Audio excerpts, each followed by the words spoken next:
Hello guys, আসসালামু আলাইকুম। আজকে আমি হাঁসের মাংস রান্না করে দেখাবো, সাথে থাকবে খোলা জালি পিঠা। এখানে আমি হাঁসের মাংস ধুয়ে পরিষ্কার করে নিয়েছি।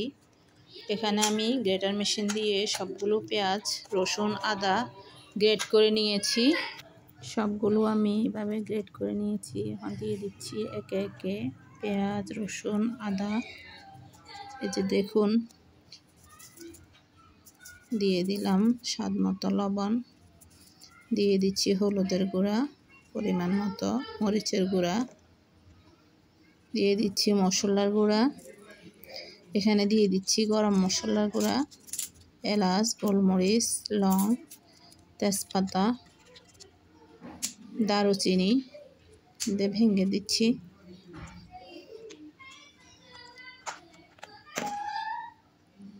দিয়ে দিচ্ছি সয়াবিন তেল পরিমাণ মতো। এগুলা সব একসাথে আমি এভাবে মেখে নিব। গাইস, আজকে আমার রান্নার পদ্ধতি কেমন হয়েছে অবশ্যই আপনারা কমেন্ট করে জানাবেন। দিয়ে দিচ্ছি একটু পানি। এবার এগুলো এই পর্যায়ে চুলায় তুলিয়ে দিব।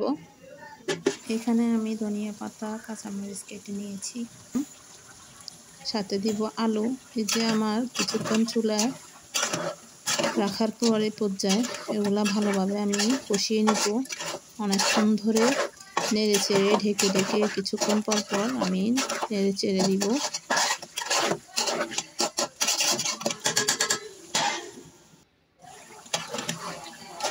এই যে আমার প্রায় মাংসগুলো কষিয়ে এরপর দিয়ে দিলাম আলু। আলু দেওয়ার পরে আবারও ঢেকে ঢেকে কয়েকবার করে আমি এগুলো নেড়ে চেড়ে কষিয়ে নিব।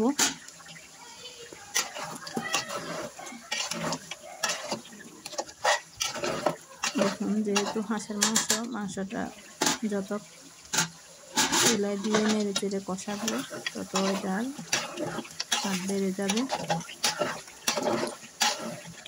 দেখুন,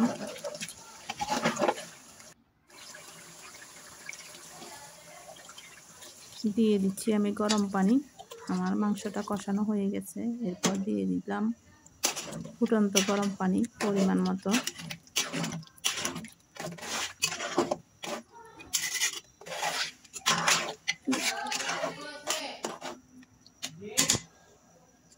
যে এ পর্যায়ে দিয়ে দিলাম আমি কাঁচামরিচগুলা। কাঁচামরিচ দিলে একটু ফ্লেভার হয়। আমার মাংসটা প্রায় হয়ে আসছে। এখন এখানে আমি চালের গুঁড়ার সাথে হালকা কুসুম গরম পানি দিয়ে একটা ডিম দিয়ে পরিমাণ মতো লবণ দিয়ে একটা গোলা করে নিয়েছিলাম। একটা খোলা পিঠা দিয়ে এভাবে উঠিয়ে নিচ্ছি।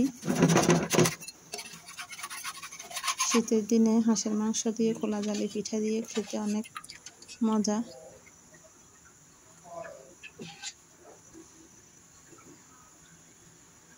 গাইস, আজকে আমার ভিডিওটা কেমন হয়েছে অবশ্যই কমেন্ট করে জানাবেন। আমার রন্ধন প্রণালী কেমন হয়েছে অবশ্যই জানাবেন। আর যারা নতুন তারা অবশ্যই সাবস্ক্রাইব করবেন। যারা অলরেডি সাবস্ক্রাইব করেছেন তাদেরকে অসংখ্য ধন্যবাদ। সবাই ভালো থাকবেন, সুস্থ থাকবেন। আল্লাহ হাফেজ। ভালো থাকবেন সবাই।